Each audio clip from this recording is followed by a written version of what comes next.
નમસ્કાર મિત્રો અને વડીલો, તમારું બધાનું ગુજરાતી સ્ટોરી ચેનલમાં સ્વાગત કરું છું.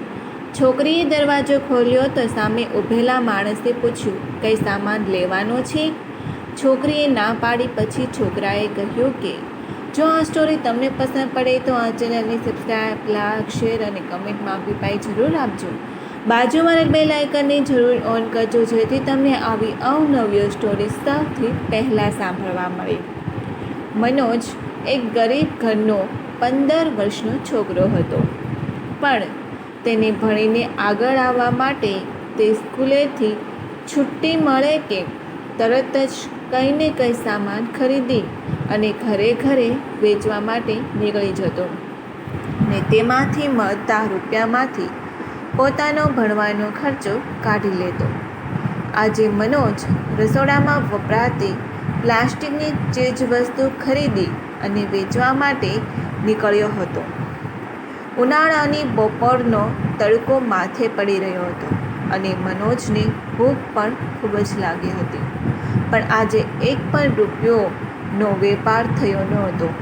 તેથી તેણે નક્કી કર્યું કે હવે જે ઘરે જવાનું થાય ત્યાંથી થોડું ખાવાનું માગી લઈશ.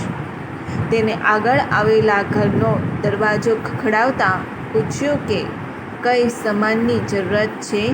ત્યારે ઘરનો દરવાજો એક છોકરીએ ખોલ્યો અને કહ્યું કે ના, કંઈ સામાન લેવાનો નથી.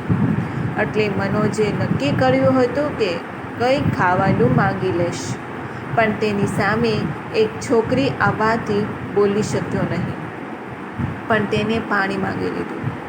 પણ તે છોકરી પણ મનોજની દશા જોઈને સમજી ગઈ કે તડકાનો રખડે છે અને ભૂખ્યો છે, એટલે તે પાણીના બદલે દૂધનો એક ગ્લાસ ભરી અને આવી અને મનોજને આપ્યું અને મનોજ ધીરે ધીરે દૂધ પી ગયો. હવે તેના પેટમાં થોડી શાંતિ થઈ અને કહ્યું કે બેન, તમે કંઈક વસ્તુ લઈ લો એટલે મારા પર તમારું કર્જ રહે નહીં. ત્યારે છોકરીએ કહ્યું કે અમે આંગણે આવેલ વ્યક્તિ પાસેથી બદલાની અપેક્ષા રાખી અને કંઈ કામ કરતા નથી. મનોજ તે છોકરીની સામે જોઈ જ રહ્યો અને તેના શબ્દ તેના મગજમાં ઘુમરાવા લાગ્યા. મનોજ તે છોકરીનો આભાર માની અને આગળ ચાલ્યો. હવે તેને દૂધ પીવાથી ભૂખ પણ શાંત થઈ ગઈ હતી.